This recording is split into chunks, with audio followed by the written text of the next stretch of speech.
akilahnya nggak dipakai, tertipu dia.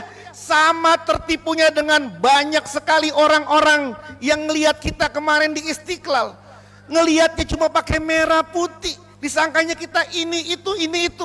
Tapi mereka nggak ngelihat dari jam 2 kita sudah ada di Istiqlal.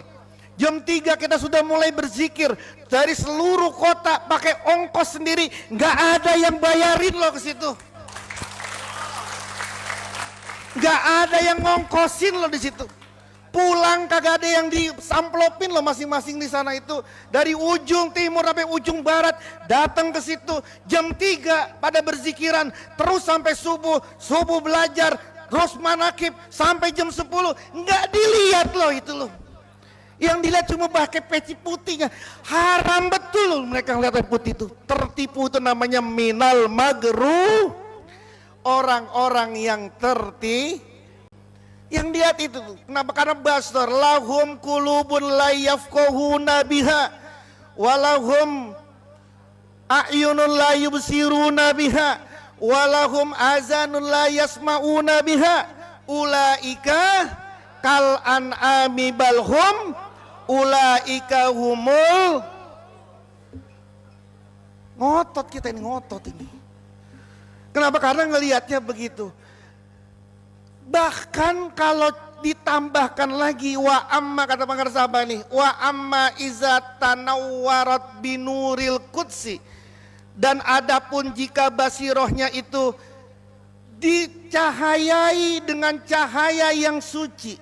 Kalau tadi cuma pakai akal nalariah, akal nalariah, rasional nalariah, ini ditambahkan lagi dicahayai dengan cahaya yang suci. Wan kasafa hijabuha bihidayatil haqqi, dan tersingkap hijabnya basiroh dengan hidayahnya al-haq. Fatus miha al-hukama'u al-quwatul qudsiyatu, itu dinamakan oleh para ahli hikmah dengan nama al-quwah al-qudsiyah, kekuatan yang suci. Akalnya mungkin masih bisa nipu dia, nalarnya mungkin bisa nipu dia, tapi dia punya al-quwah al-qudsiyah, kekuatan yang suci yang gak bisa ditipu lagi. Suatu hari Tuan Syekh Abdul Qadir Al-Jailani lagi berzikir, datang sosok makhluk, pakaiannya pokoknya menakjubkan, bilang, wahai Syekh Abdul Qadir Jailani, sudah diampuni dosamu yang telah lalu dan dosamu yang akan datang. Kamu sudah cukup beribadah, udah nggak usah ibadah lagi, udah cukup ibadahmu dan kamu masuk surga, udah cukup. Itu yang ngomong siapa? Makhluk yang keren banget, yang nampangnya itu, udah masya Allah, pokoknya menakjubkan. Syekh Abdul Qadir Jailani ngelihat itu, diambil bakiak, disambit makhluk itu. Ukhruj ya aduwallah, keluarlah wahai musuhnya Allah. Kenapa? Karena pakai al-quwah al-qudsiyah, bukan cuma pakai al-aqilah an-nazariyah, yang nggak mungkin ada orang diliburkan ibadahnya sebelum mati, nggak mungkin. Iya, kalau kita malam-malam kita lagi zikir, datang malaikat, udah ya stop ya, gak usah lagi zikir-zikiran, kamu udah surga kamu, langsung sujud syukur, alhamdulillah. Dulu 2015-2016 kalau nggak salah, kita ini berangkat oleh Pangarsa Abah ke Cina. Ke Cina dulu kita ini ke Cina sama Pangarsa Abah. Di salah satu kunjungan di Cina ini kita datang ke tabib, ke dokter ahli pengobatan, menyebutnya profesor. Saya Pangarsa Abah Jagat ikut dampingin Pangarsa Abah saat diperiksa sama profesor ini. Ketika Pangarsa Abah diperiksa sama profesor, maka kata profesornya begini, Bapak ini sehat walafiat, jantungnya masih jantung orang umur 25 tahun.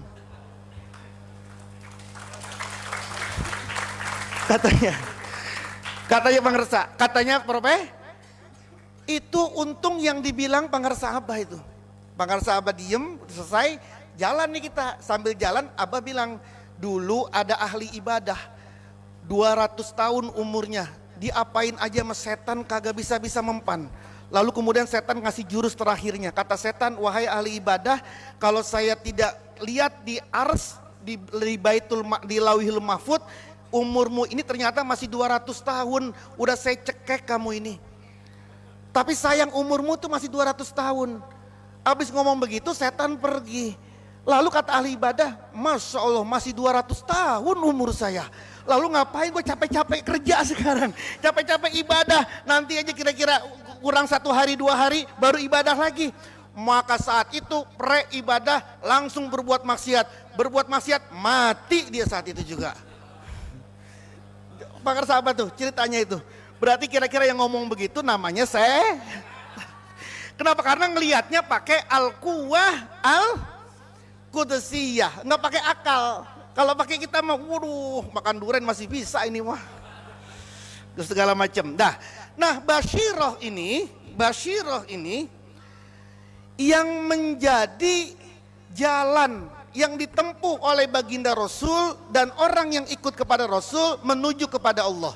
Kul hazihi sabili ad'u ilallahi ala basyiratin ana wa manit taba'ani.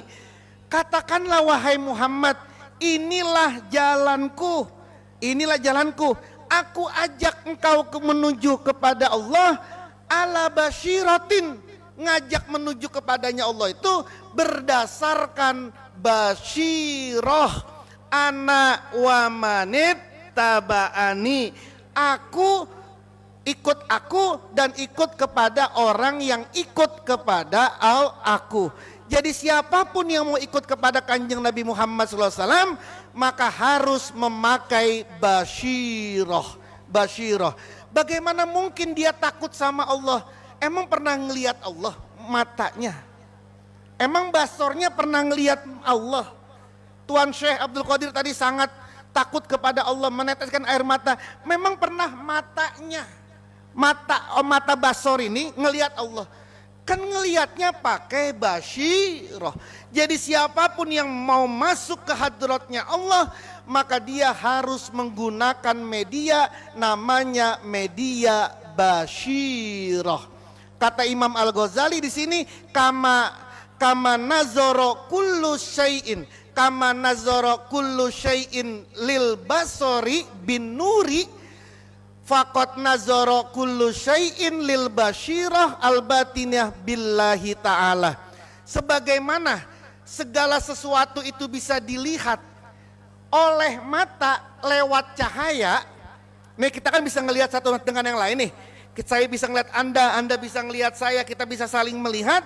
Itu kan pakai mata. Yang itu dibantu lewat nur, lewat cahaya. Kalau sekarang ini gelap gulita, nggak ada cahaya satupun, apa kita bisa melihat? Nggak bisa, meskipun kita punya basor. Begitupun juga segala sesuatu itu bisa terlihat oleh basyirah lewat billahi ta'ala. Maksudnya bizikrillahi ta'ala, dengan cara zikir kepada Allah. Maka pengarsa Abah ditutup oleh pengarsa Abah dengan sebuah syair, sebuah nazom dari Sulamul Munawwarah, nazom Sulamul Munawwarah. Hatta badat lahum sumusul ma'rifah ra'au muhaddiratiha munkashifah, sehingga tampak lahum pada mereka. Mereka ini siapa kata pengarsa Abah? Mereka ini adalah ulul albab. Siapa ulul albab yang dikatakan Quran ini? Allazina yazkurunallaha qiyaman wa qu'udan wa ala, sehingga tampak kepada ahli zikir sumusul ma'rifah, matahari makrifat, sehingga mereka bisa melihat muhaddiratiha munkashifah, segala sesuatu yang sulit munkashifah dapat terurai.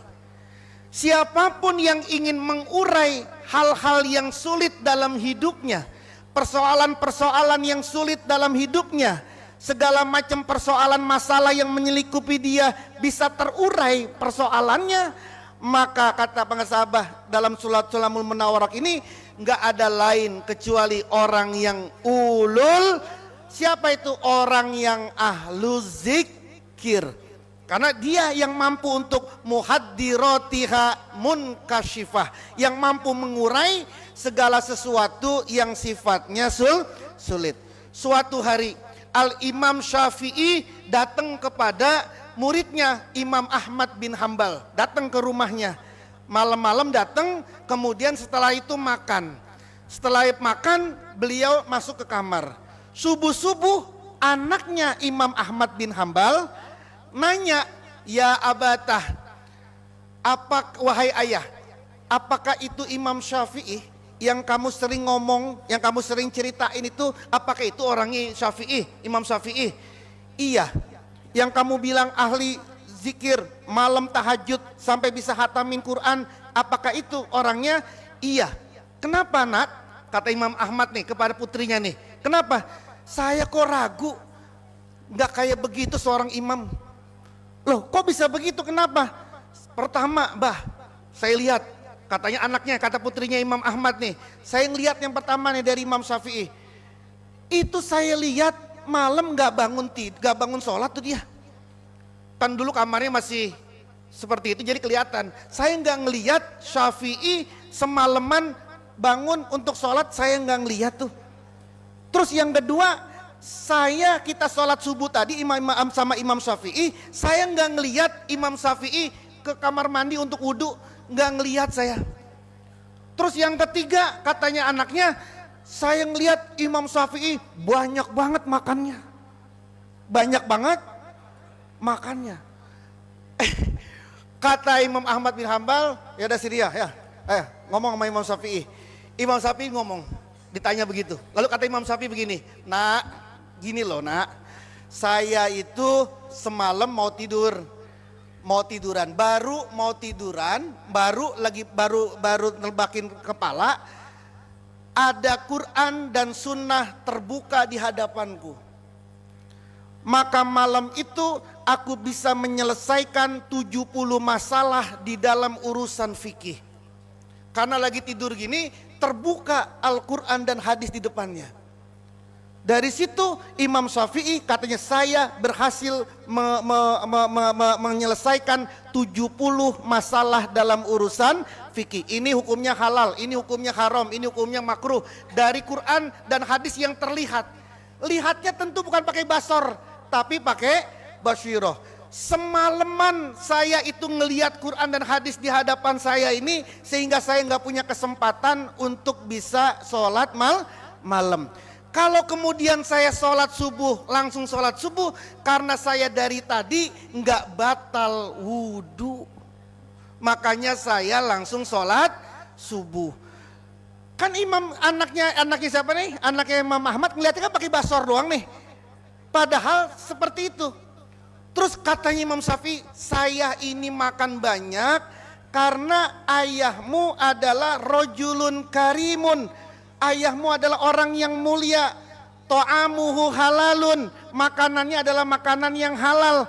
Wa to'amul karimi dawaun, makanannya orang yang mulia menjadi obat. Aku sengaja ngenyangin hatiku li'atadawi bito'ami abika, untuk aku berobat dengan obat melalui makanan ayahmu." Jadi kita semua kalau lagi manakib makan yang banyak. Kalau lagi makan yang banyak, kenapa makan yang banyak? Saya mah berobat dengan makanan manakib. Alhamdulillahillazi faddolana ala kasirim. Dah dapat dalilnya ya. Wallahul muwafiq ila aqwamit thoriq. Assalamualaikum warahmatullahi wabarakatuh.